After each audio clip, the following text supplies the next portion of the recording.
सावन में इन 3 चीजों से करें परहेज, वरना टूट सकता है आपका व्रत।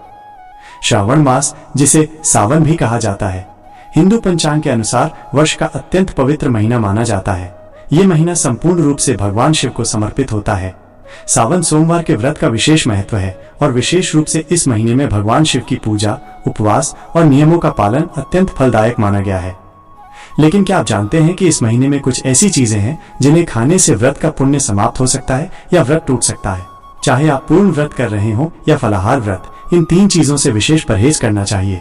आइए जानते हैं कौन सी हैं वे 3 चीजें और क्यों इन्हें सावन में नहीं खाना चाहिए। नमक। साधारण सादा नमक क्यों न खाएं?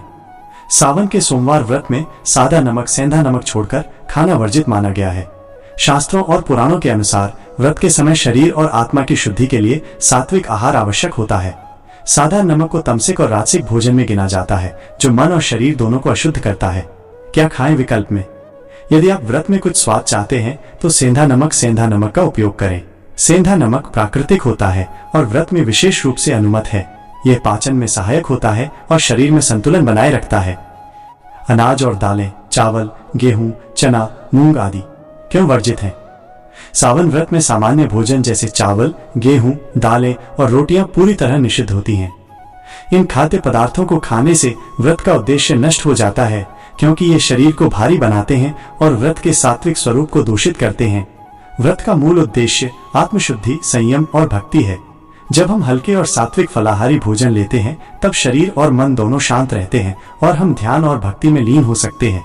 आप कई सात्विक चीजों का सेवन कर सकते हैं। साबूदाना, ये व्रत में खाई जाने वाली एक लोकप्रिय चीज है, जिससे आप खिचड़ी या खीर बना सकते हैं। समा के चावल, व्रत के चावल, सामान्य चावल की जगह आप समा के चावल का इस्तेमाल कर सकते हैं। कुट्टू आटा, कुट्टू के आटे से पूरी, पराठे या पकौड़े बना सकते हैं। सिंघाड़ा आटा, सिंघाड़े के आटे का उपयोग भी कुट्टू के आटे की तरह ही होता है। फल, सेब, केला, अंगूर जैसे ताजे फल खा सकते हैं। दूध, दही, मखाने, ये सभी चीजें पौष्टिक और सात्विक होती हैं। लहसुन और प्याज क्यों नहीं खाएं? धार्मिक दृष्टिकोण से लहसुन और प्याज को तामसिक आहार माना गया है। हिंदू धर्म में ऐसी मान्यता है कि ये शरीर में काम, क्रोध, लोभ जैसी भावनाओं को बढ़ाते हैं और मानसिक अशुद्धता लाते हैं। विशेषकर जब आप व्रत में होते हैं तो आपके विचार और मन पूरी तरह भगवान की ओर केंद्रित होने चाहिए। भगवान शिव अत्यंत सरल, सात्विक और तपस्वी देवता हैं। उनका पूजन तामसिक या भोग से जुड़े आहार से नहीं, बल्कि पूर्ण श्रद्धा और सात्विकता से होता है। क्या करें? अपने भोजन में इनकी जगह हल्दी, जीरा, अदरक, हरी मिर्च जैसे सात्विक मसाले प्रयोग करें, जो स्वाद भी दें और नियमों का भी पालन हो।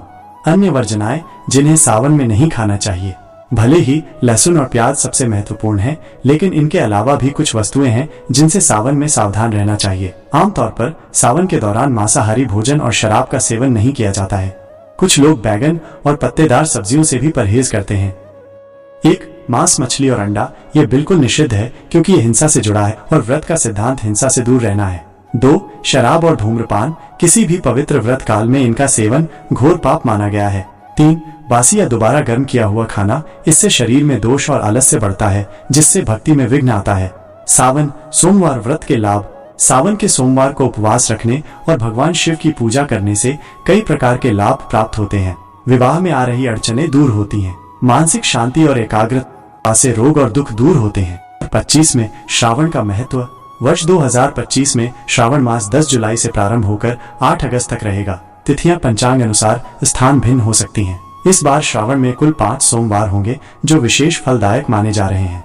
सावन सोमवार की तिथियां 2025: 14 जुलाई, 21 जुलाई, 28 जुलाई, 4 अगस्त, 11 अगस्त।